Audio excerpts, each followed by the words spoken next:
നിയമസഭാ തെരഞ്ഞെടുപ്പ് അടുത്തിരിക്കെ എല്ലാ മുന്നണികളും പാർട്ടികളും സ്ഥാനാർത്ഥി നിർണയ ചർച്ചകൾ ഊർജിതമാക്കി മുന്നോട്ട് പോവുകയാണ്. സ്ഥാനാർത്ഥി നിർണയത്തിൽ ഒരുപടി മുന്നിലെത്താനായിട്ട് CPM ശക്തമായിട്ടുള്ള ശ്രമങ്ങൾ നടത്തുന്നുണ്ട്.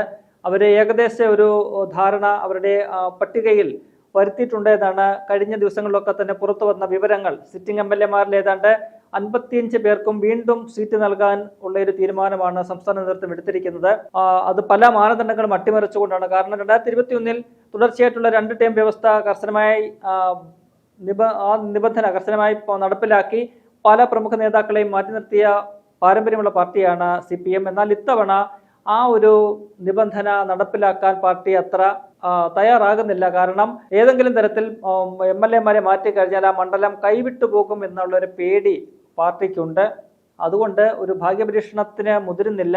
മറിച്ച് MLA-മാരെ തന്നെ രംഗത്തിറക്കി ഒരു കളി കളിക്കാമെന്നാണ് CPM ലക്ഷ്യമിടുന്നത്. അതേസമയം MLA-മാരിൽ തന്നെ നല്ലൊരു വിഭാഗവും അതാത് മണ്ഡലങ്ങളിൽ ഒരു ജനവികാരം നേരിടുന്നുണ്ട്. അവർക്കൊരു MLA-മാർക്ക് ഒരു ആന്റി ഇൻകംബൻസി പല മണ്ഡലങ്ങളിലും ഉണ്ട് എന്നാണ് നമുക്ക് മനസ്സിലാക്കാൻ കഴിയുന്നത്. എന്തായാലും CPM-ന്റെ സ്ഥാനാർത്ഥി ചർച്ചകൾ അങ്ങനെ പുരോഗമിക്കുമ്പോൾ ഏതാണ്ട് 10ഓളം മണ്ഡലങ്ങളിൽ അവർക്ക് ഒരു സ്ഥാനാർത്ഥിയെ കണ്ടെത്താൻ കഴിയുന്നില്ല എന്നതാണ് ഏറെ പ്രധാനപ്പെട്ട ഒരു കാര്യം. ആ 10 മണ്ഡലങ്ങളും UDF-ന്റെ പരമ്പരാഗതമായിട്ടുള്ള കോട്ടകളാണ് എന്നതും വളരെ പ്രാധാന്യമുള്ള ഒരു കാര്യമാണ്. ആ മണ്ഡലങ്ങളിൽ സ്ഥാനാർത്ഥികൾ CPM-ന്റെ നേതാക്കന്മാരാരും തന്നെ മത്സരിക്കാൻ തയ്യാറാകുന്നില്ല. അതുകൊണ്ട് എവിടെ നിന്നെങ്കിലും ഒരു സ്ഥാനാർത്ഥിയെ കണ്ടെത്തുക എന്ന ഗതികേടിലേക്ക് CPM-ന്റെ സംസ്ഥാന നേതൃത്വം ചെന്നുപെട്ടിരിക്കുന്ന ഒരു ദയനീയമായ അവസ്ഥയാണ് നമുക്ക് കാണാൻ കഴിയുന്നത്. അതിൽ ഒന്നാമത്തെ മണ്ഡലം എന്ന് പറയാവുന്നത് കോട്ടയം ജില്ലയിലെ പുതുപ്പള്ളിയാണ്.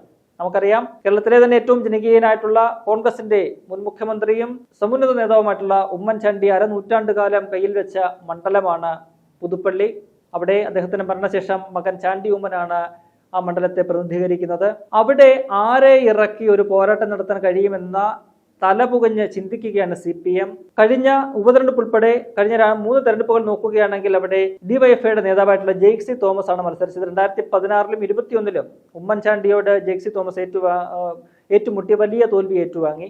അതിൽ 2021 നിയമസഭാ തെരഞ്ഞെടുപ്പിൽ ഭൂരിപക്ഷം കുറയ്ക്കാൻ കഴിഞ്ഞത് മാത്രമാണ് ജെയ്സി തോമസിന് നടത്താൻ കഴിഞ്ഞ ഒരു മുന്നേറ്റം. എന്നാൽ അവിടെ നിന്നും 2023 നടക്കുന്ന ഉപതെരഞ്ഞെടുപ്പിലേക്ക് വരുമ്പോൾ വമ്പിച്ച ഒരു തോൽവിയാണ് ജെയ്സി തോമസിനെ കാത്തിരുന്നത്. ഏതാണ്ട് 36,000-ലധികം വോട്ടുകൾക്ക് ജെയ്സി തോമസ് ചാണ്ടി ഉമ്മനോട് പരാജയപ്പെടുന്നത് നമ്മൾ കണ്ടു. അങ്ങനെ അച്ഛനോടും മകനോടും ഒരേ മണ്ഡലത്തിൽ നിന്നും തോൽവി ഏറ്റുവാങ്ങേണ്ടി വന്ന ഒരു അപൂർവ നേതാക്കൾ ഒരാളായിട്ട് ജെയ്സി തോമസ് മാറി.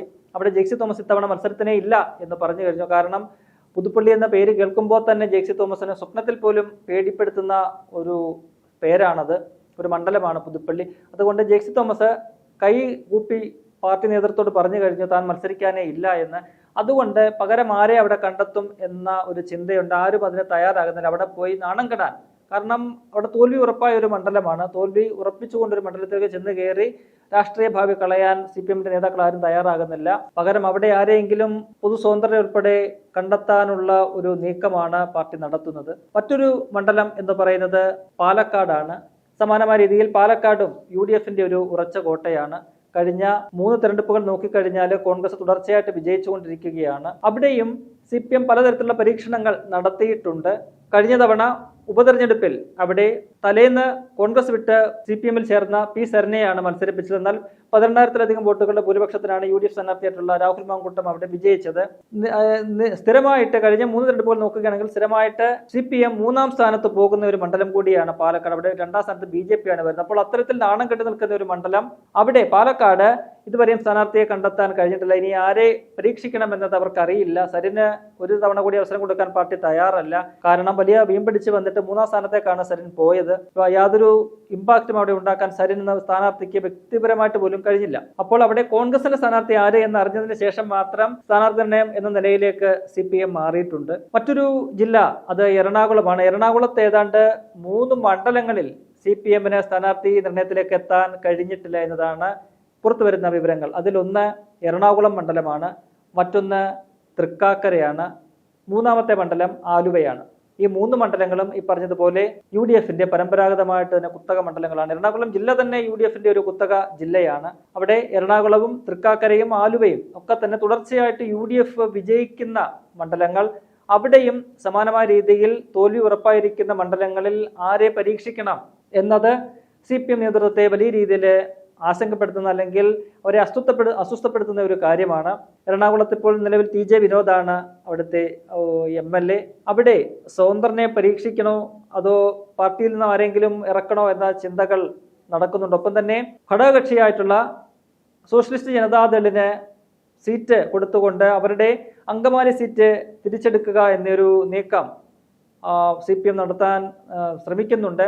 അതായത് ആ സീറ്റ് തോൽവി ഉറപ്പാണ്, അത് SJDയുടെ തലയിൽ വെച്ചു കൊടുക്കുക എന്നൊരു നീക്കമാണ് നടത്തുന്നത്. അതുപോലെ തന്നെ തൃക്കാക്കരയും സമാനമായ രീതിയിൽ കോൺഗ്രസിന്റെ ഉറച്ച കോട്ടയാണ്. അവിടെയും അവർക്കൊരു പാർട്ടി സ്ഥാനാർത്ഥിയെ രംഗത്തിറക്കാൻ അവർക്ക് ധൈര്യമില്ല.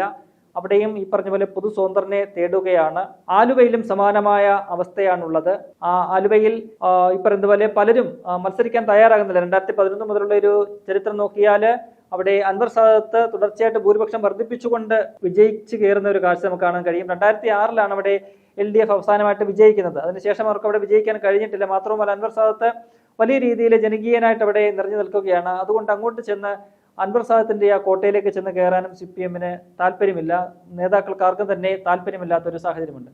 മറ്റൊരു ജില്ല മലപ്പുറമാണ്. മലപ്പുറത്ത് പെരിന്തൽമണ്ണ, ഒപ്പം തന്നെ തിരൂര്, ഒപ്പം വണ്ടൂര്, കൊണ്ടോട്ടി പോലെയുള്ള മണ്ഡലങ്ങൾ, അവിടെയും ഈ പറയുന്ന പോലെ UDFന്റെ ഉറച്ച കോട്ടകളാണ്. അവിടെയും ഈ പറയുന്നത് പോലെ പാർട്ടി സ്ഥാനാർത്ഥികളെ ഇറങ്ങാൻ പാർട്ടി തയ്യാറാകുന്നില്ല, അല്ലെങ്കിൽ സ്ഥാനാർത്ഥികളാകാൻ പാർട്ടി നേതാക്കൾ സന്നദ്ധമാകുന്നില്ല.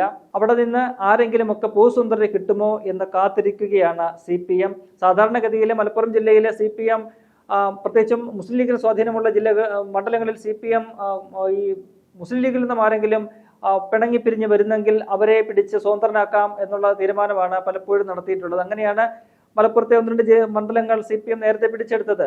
താനൂർ ഉൾപ്പെടെ, ഒപ്പം തവനൂർ ഉൾപ്പെടെയുള്ള മണ്ഡലങ്ങൾ അത്തരത്തിൽ CPM പിടിച്ചെടുത്ത മണ്ഡലങ്ങളാണ്. എന്നാൽ ഇത്തവണ മലപ്പുറത്ത് ഏതെങ്കിലും ഒരു മണ്ഡലത്തിൽ CPMന് വിജയിക്കാവുന്ന യാതൊരു സാധ്യതയുമില്ല. 16 സീറ്റുകളുള്ള മലപ്പുറത്ത് UDFന്റെ ഒരു ക്ലീൻ സ്വീപ്പ് നടക്കുമെന്നാണ് തദ്ദേശ തെരഞ്ഞെടുപ്പ് ഫലം പോലും സൂചിപ്പിക്കുന്നത്. ഇപ്പോൾ നിലവിൽ അവർക്ക് കയ്യിലുള്ള സീറ്റുകൾ പോലും നഷ്ടപ്പെടുന്ന ഒരു രാഷ്ട്രീയ സാഹചര്യമാണ് മലപ്പുറത്ത് ഉരുത്തിരിഞ്ഞിരിക്കുന്നത്. അപ്പോൾ അവിടെയും സമാനമായ രീതിയിൽ ഈ പറയുന്ന ഏതാണ്ട് 4ഓളം മണ്ഡലങ്ങളിൽ സ്ഥാനാർത്ഥിയെ കണ്ടെത്താൻ കഴിയുന്നില്ല. അങ്ങനെ പൊതു സ്വതന്ത്രരെ തേടുകയാണ്. അതിനു വേണ്ടിയിട്ടുള്ള നീക്കങ്ങളൊക്കെ തന്നെ നടക്കുകയാണ്. അപ്പോൾ അത്തരത്തിൽ ഏതാണ്ട് 9ഓളം മണ്ഡലങ്ങളിൽ സ്ഥാനാർത്ഥികളെ കണ്ടെത്താനാകാതെ CPM ഉഴലുന്ന ഒരു കാഴ്ചയാണ് നമുക്ക് കാണാൻ കഴിയുന്നത്. അത് അവരുടെ രാഷ്ട്രീയ പാപ്പരത്വത്തിന്റെ തെളിവാണ് എന്നതിൽ യാതൊരു സംശയവുമില്ല. എന്തായാലും കോൺഗ്രസിന്റെ അല്ലെങ്കിൽ UDFന്റെ ഉറച്ച കോട്ടകളിൽ മത്സരിക്കാൻ CPMന്റെയോ അല്ലെങ്കിൽ LDFന്റെയോ ഒരു നേതാക്കളും തയ്യാറാകുന്നില്ല. പ്രത്യേകിച്ചും വരുന്ന നിയമസഭാ തെരഞ്ഞെടുപ്പിൽ വലിയൊരു തോൽവിയാണ് CPMനെയും LDFനെയും കാത്തിരിക്കുന്നത്. അതിൽ ചെന്ന് തലവെച്ച് കൊടുത്ത് രാഷ്ട്രീയ ഭാവി ഇല്ലാതാക്കാൻ പല നേതാക്കളും തയ്യാറാകുന്നില്ല എന്നതാണ് വളരെ പ്രധാനപ്പെട്ട ഒരു കാര്യം. അത് CPMനെ വലിയ രീതിയിൽ ആശങ്കയിലാക്കുന്നുണ്ട്. അവരുടെ സ്ഥാനാർത്ഥി പട്ടികയ്ക്ക് അന്തിമ രൂപം നൽകി ഉടനെ തന്നെ പുറത്തുവിടാനൊക്കെ ഇങ്ങനെ കാത്തിരിക്കുകയാണ്. അതിനിടയ്ക്കാണ് ഇത്തരത്തിൽ വലിയൊരു പ്രതിസന്ധി CPMനെ പിടികൂടിയിരിക്കുന്നത്.